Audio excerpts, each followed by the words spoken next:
is something that's a little bit, I want to say a little bit different than most venture funds out there. TinySeed, we're an accelerator for SaaS bootstrappers. So we have a really narrow niche.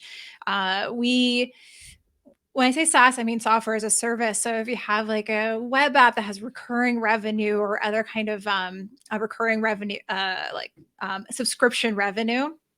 So we specifically work with these kind of businesses. And when I say bootstrappers, it's for folks who normally they went into this with the idea of not jumping immediately on the venture track, maybe self-funding themselves, trying to keep 100% control of their business. The problem with that for SaaS is that there can be this really slow growth period. And so TinySeed, we're here to help folks who want to continue to have control of their business, but they want just enough funding and mentorship and community to help them scale. So it is a year-long remote accelerator program designed to help founders with revenue-generating SaaS optimize product market fit and grow faster. So that is a mouthful. Essentially, it's a year-long program. It is for folks who are making some amount of revenue. We say over 500, and the over 500 per month of recurring revenue. And the goal over that year is just to kind of explode your growth. And somehow, for some reason, this is looking like a little gray. I'm not sure why. And I apologize that maybe this is hard. My goodness. All right. Well, let me just move on forward. Everything is on tinyseed.com if you want to check out our details there. We are an equity investment, and I want to call out the fact that we have unique details because we don't want to force people onto that VC track if that's not something they're looking for. So we have some details in our investment that allows folks to take our investment and then move on to bootstrapping post investment without having to raise another round of money. It's $120,000 in base investment. It increases per founder up to 3 founders. So if you have 4 founders, that's the cap is at 120 plus 60 plus 40. So that's 220,000. And there are 2 programs. There's a program based in, I would say, Americas, North and South America. That's been our traditional program that we've been running for the last few years. And we just launched our new Europe-focused program. Basically because we had we accept founders all over the world, and founders in Europe were staying up late in order to attend our remote events. And we wanted to give them a dedicated program so folks didn't have to make sacrifices in their time in order to access the calls and the events that we're running. It is completely remote. There's no in-person I would say there are in-person retreats. I'll just skip over to that. But it's like we designed a program to be completely remote so people can travel. They can be anywhere as they're working on their product. Basically, when I say Americas and Europe, it's around where the calls that we schedule, where those are based. There's a lot of little details in this program. Again, I want to say go to tinyseed.com to kind of read up on kind of our unique accelerator program. We are also a part of MicroConf, which is a community event for bootstrap SaaS founders. So TinySeed was born out of MicroConf. Why is it so gray? Oh, well, I'll keep moving. The TinySeed Accelerator year, this is just a quick slide. You can find this at tinyseed.com/program.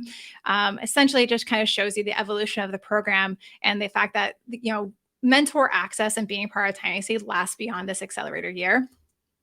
You can see a distinct change in the trajectory of the companies that go through our program when they're in our program. And so I added a little star here to kind of show how things are, how you can kind of see the growth rate change after they've attended some of our initial calls where we start, laying the groundwork for their time in TinySeed. We are a very small team. It is myself and 4 others. It was just 3 others up until about a month ago. We hired Alex to run our European program. You might know Rob Walling, who is the founder of TinySeed, and he's the former founder of drip.com. He runs MicroConf, and he's also the podcast host of Startup for the Rest of Us. I joined Rob and Einar shortly after they started TinySeed, and I direct the program, the accelerator program. We've made over 60 investments for, we've only been around for a few years, but we've made over 60 investments. We have over $40 million in combined assets under management, and we have over 30 industry experts as mentors. And I want to like bring some, closer look into some of the mentors we have, because we have this niche in terms of this niche into SaaS, and kind of in particular B2B SaaS allows us to have some like really, really focused subject matter experts and experienced entrepreneurs as our mentors. So we have over 30 mentors. Some of the folks that we work with who are mentors in our program are like Asia Arangio, who runs Demand Maven, is one of the best growth marketers I've ever worked with, Keaton Shaw, Leanna Patch, Patrick Campbell, and so many others. And these are some quotes from folks that went through our 2020 program, which is we're running two right now for 2021, but they haven't finished the program. So this is the last program that finished. Rockwell of Squadcast talked about us, how we evolved their pricing. It's one of the things we really work with the founders on, is in terms of pricing and sales and how to improve their growth. Jane Portman of Userlist, with the TinySeed investment, they were able to extend their runway and be able to focus on Userlist. And Ruben Gomez of Signwell, he made a good point here where he says that he was worried about taking investment and that he would feel extra pressure and stress. He was very much a bootstrapped, focused founder. And we're so happy we were able to work with him, able to give him the extra resources and give him the network so that he was able to achieve more while working on Signwell than he would have as a bootstrap founder. So our applications are open now for this program. So we're running one application. You can choose which program, Americas or Europe, or we don't know if we're happy to work with you to help you find the right program. We're taking applications for the next week and a half. The program will be starting on May 1st and lasting for a full year. And that's us in the team. Alex is not in there because he just got hired. But you can feel free to reach out to me at tracy@tinyseed.com. My personal Twitter is Tracy Makes. And everything about the program, things that we're working on, any question you might have, you can find that at tinyseed.com. All right. And it doesn't seem to be working. So cool. I think we can move on to the Q&A at this point. I see some questions popping through. Kenneth, are you facilitating that, or should I just start taking it? Look at those. Thank you so much, Tracy, for that breakdown. All the amazing things that are going on at TinySeed. We got quite a few questions for you in the chat. So I just thought we'd start from the very, very top. The top question: how often do you accept people into your program, and when does your next group begin? I think you touched on that a little bit, but I guess around the frequency. I'll go into it a little bit more. Yeah, we have the Europe program is brand new, and we're probably going to be running one of those per year, at least for 1 year, as we kind of make sure that the program it's largely the same as the program we've been running, but there are some differences in that we're bringing in European mentors. We're changing up the schedule a bit because there's August in Europe, people take time off, and so like typical TinySeed America schedule doesn't work. So we're still playing with some things. Long story short, that will probably be taking applications only in January. So this application period and next. That said, our traditional program, the Americas, the one where most of our calls are in North American time zones, there's 2 applications per year. So the applications are open in either January to start in May, or open in August to start in November. Thanks for that. Next question up, along the lines. I know you mentioned in your presentation that Europe is new.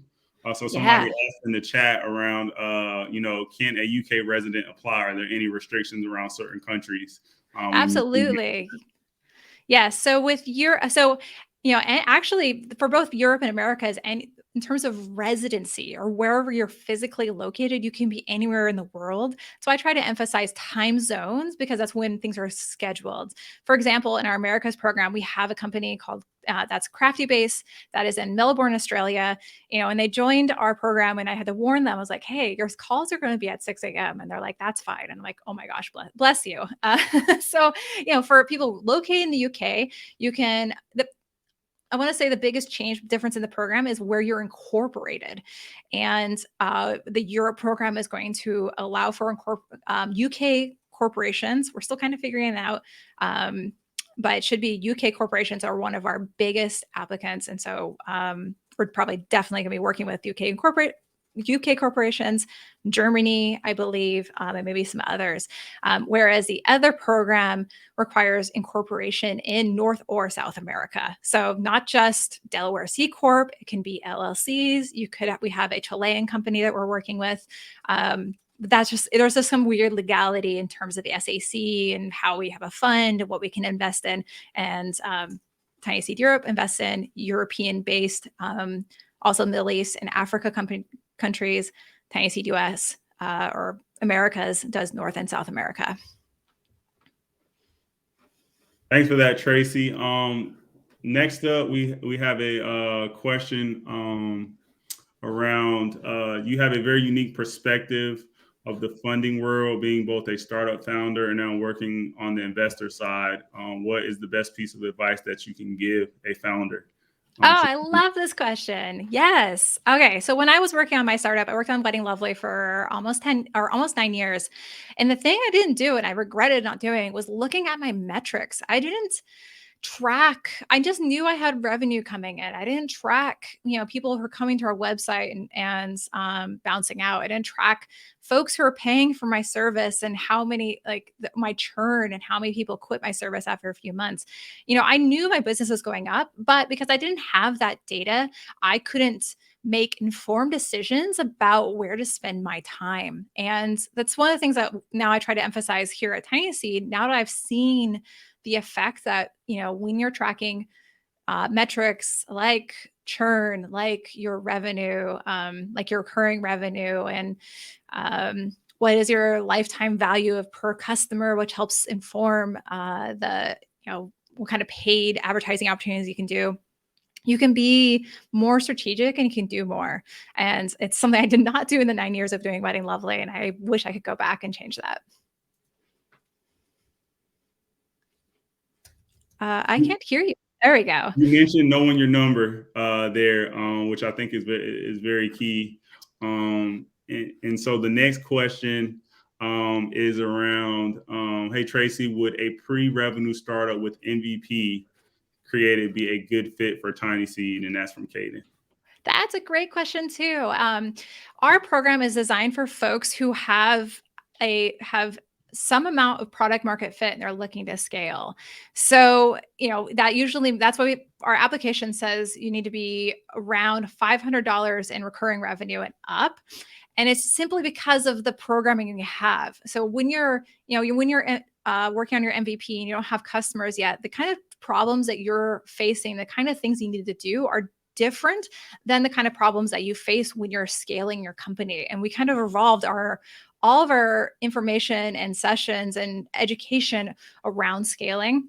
So that's one of the reasons why, like I said, TinySeed Europe is only once per year, but it will move to twice per year because we want to hit founders, so that folks have the ideal time to apply to TinySeed once they hit that amount of revenue. So if you're MVP, especially if you're looking at TinySeed Americas, our next application will be in August. So, between now and then, launch your MVP, start working with your customers, figure out that part of the business. And when you're ready to scale, hopefully that's when our applications open up and we can take a look and hopefully work with you. Got it. I appreciate you breaking that out, Tracy. And so along the lines of knowing your number, the next question we have is around you mentioning how much of an equity stake, or they were curious to know how much of an equity stake TinySeed would want at the $120,000 investment range, and that's from Mark. All right. So our standard terms are for 10 to 12%. Usually the first thing people say when I say that, they're like, wow, that's pretty high. It has to do with because of our niche, because we're working with bootstrappers, because we're not explicitly trying to force people into raising other rounds or do a demo and whatnot. So there's some nitty gritty things where it's like, yes, it's 120K for 10 to 12% equity can be on the high side, but hopefully we're the last money. I should say 25% of the folks that come through TinySeed do decide to raise money post TinySeed. It's totally up to founders. There's nothing against that as well. That if that's something you're interested in after TinySeed, we have our own LPs that we introduce people to. We have a syndicate we can help invest in.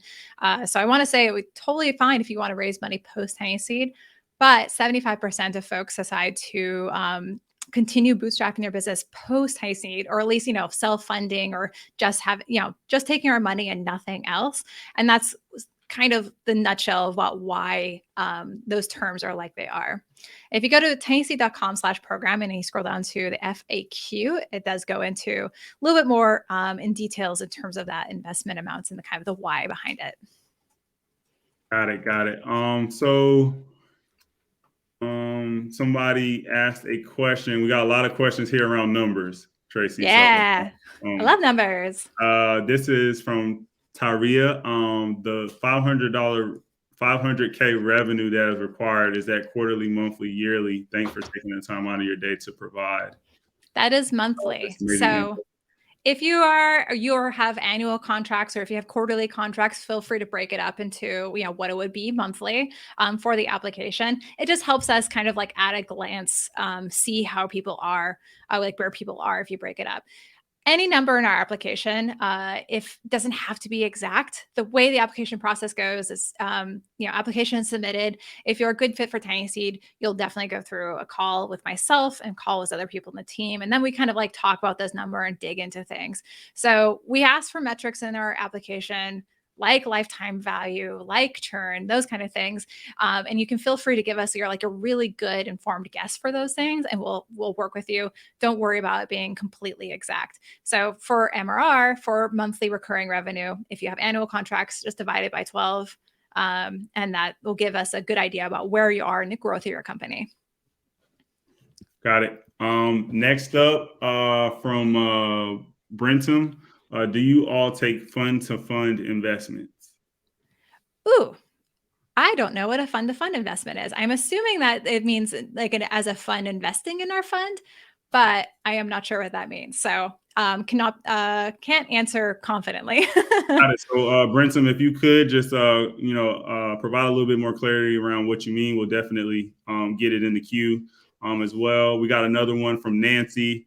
Hi, Tracy. Can beauty and cosmetic companies apply, and how does the funding work around equity that you give out? So I think you answered the equity piece, but maybe around just the different industries. I will say, as a startup founder, and I just love entrepreneurs. I love businesses in every shape and form. That said, TinySeed does have a really narrow focus, and that just allowed us to have it's kind of the experience of myself and the team, and it's the experience of the mentors we have, and it informs what we do in the program. So for something like beauty and cosmetics, huge fan of companies in that niche, but it wouldn't be a good fit for TinySeed. There's a lot of challenges that you would face that we wouldn't be able to advise on, and that I would hesitate to fund, because I want to make sure that anyone who gets in a TinySeed can get the most out of our program. So the unfortunate answer is products. Folks who are not running like a software business are not usually a good fit for TinySeed. Sometimes there is a software business component to it, and that's something I would definitely love to talk to you about. But if it's more like physical products, physical location, I just wouldn't be able to advise you on the challenges that you face, and therefore probably would not be a good fit for TinySeed. Got it. Appreciate that clarity there. Again, the questions are still rolling in, so I appreciate you. I'm always Tracy at TinySeed.com. If we can't reach it, ping me anywhere. I'm happy to help. Got it. So next up, we have a little bit around the SaaS peak component that you mentioned in your presentation. Is there a particular type of SaaS company that you're looking to accept? B2B, B2C? Yeah. Okay. Yes. So our bread and butter is B2B, business to business. So if you're selling it, if you have a software product that is for other businesses, other entrepreneurs, small businesses, large businesses, we are not against B2C. So for consumer businesses, but there are some challenges there where if you have a consumer business, it usually means that your revenue per customer is pretty low, which usually means you need to have a lot of customers, which usually means it's better to have a full VC investment so you can do advertising and do the work you need to get that amount of customers. Whereas like a B2B company, they're more likely to be successful like as a bootstrap business, because the revenue you get per customer is usually higher. So kind of going into the weeds there, essentially we work with mostly B2B businesses. I'm not against B2C. We're not going to reject you outright for our application, but it will lead to us asking questions again to make sure that we have the experience and we are able to help you with the challenges, and we wouldn't be holding you back. With our kind of structure as compared to, say, doing a traditional VC investment. Got it. We're going to sprinkle in some questions that were actually asked in advance. What are your honest thoughts on a founding team versus a solo founder? I love them. I love them both. I was a solo founder myself. My colleague Alex was also a solo founder. It's again the kind of the difference between, I don't know, some VCs, they really love teams and they hate solo founders, and I find that really baffling, especially when I was running my last business and I was fundraising. We find that folks who are solo founders are scrappier. They have to wear many hats. They have to do a lot of different things because they're the only person. They're the solo founder. And those kind of founders, that kind of scrappiness works really well for bootstrappers. Absolutely nothing against solo founders. We actually just wrote an article on our website kind of breaking down the differences and kind of showing how solo founders can be just as effective as founding teams. But definitely for TinySeed, there's no problem. And I will say maybe, solo founders might even be a little bit of a plus, because it kind of tells us what kind of person you are, just, the kind of person who will do anything to get their company off the ground, learn as much as they can. These are the kind of things that would work really well with TinySeed. Thanks for that. That breakdown there, Tracy. Like you said, both, there's no right answer, right? It sounds like in that TinySeed, yeah, given your background, you're open to both. Mm-hmm. Got Yes. it. So it looks like we are right at time. I know we have some more questions. Again, folks, Tracy did actually say to reach out. Tracy, you want to just give them that contact information one more time if you want to follow? Yeah. Any email address that's on TinySeed goes to me pretty much. So hello@tinyseed.com, tracy@tinyseed.com. My DMs are open on Twitter. I'm Tracy Makes on Twitter. We also have TinySeed Fund on Twitter. All those things come to me. I love answering questions. I wish I was able to, wave to you in person. I don't know why my camera is not working. But hopefully, beyond this event, feel free to reach out. I'd love to have a face-to-face with you. Thanks for that, Tracy. Again, thank you for sharing what's going on at TinySeed. It's amazing to see someone in your position, right, having that open door. So yeah, thanks so much for having me here. Yep, the folks that are listening, she pretty much gave you wide open range to make sure you reach out, that follow up, make sure we keep the dialogue and the connection going. All right, thank you so much.